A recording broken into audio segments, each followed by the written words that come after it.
All right, do a video. Hydroboost swap.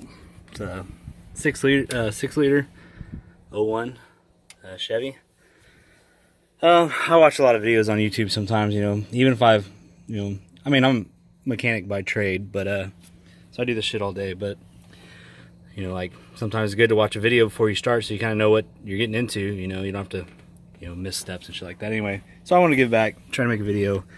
This is a pretty straightforward job, pretty much all the same. Ford, Chevy, Dodge. 2 bolts on your master cylinder. On this one, those are 15s. This line right here is a 16. That one right there is an 18. Pretty simple shit. Those do have O-rings on them, so something to watch out for. You got 4 15mm bolts from the inside. And this stupid, where's the clip at? This clip kind of be a pain in the ass, and it's probably going to shoot, behind the floor mat or behind that thing, so it's hard to find. If you're careful, I mean, it's pretty simple to get out of it. Just now that you know what it looks like, it's easy. But the first time when you don't really know what the hell it looks like, it's kind of hard. This is just the brake switch. Pretty straightforward, but as you can see up in there, 4 holes.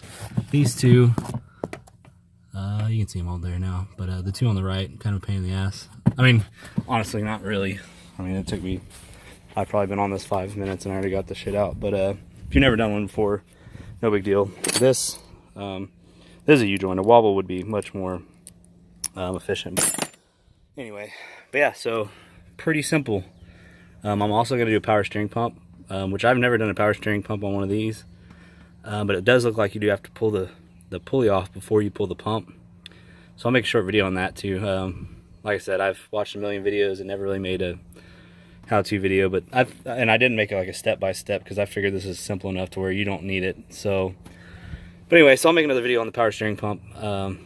Let y'all see how simple. Oh, another thing I wanted to add, because I've seen people do this and I almost did it the first time I did a Hydroboost, is that this little piece on the inside right here, that does not come in the new one, so you have to swap that over. And luckily I caught it for the first one I did, but had a buddy of mine, he had some problems with his, and basically no brakes, and I was like, man, did did you put calipers on it too? You got air in the lines, and turns out it had no brake pedal because that plunger wasn't in there. But so just something to watch out for. That's pretty simple to get out. I usually just use a screwdriver, a little pick, and you can kind of tilt it one way and then kind of pick it out. It's pretty simple, and then there's a little ridge in there that it grabs on, so real simple to go back in with it. But don't forget that, or you won't have any brakes.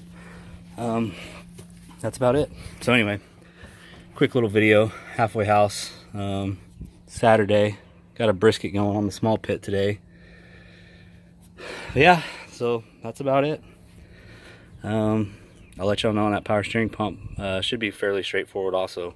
But like I said, well, yeah, you need all these tools just to do the Hydroboost, but it's pretty fucking simple. But I'm pretty sure you do have to have a puller to pull that gear off before you pull the pump off. I think a Duramax is the same. I don't really fuck with Duramax, but pretty sure it's basically the same setup.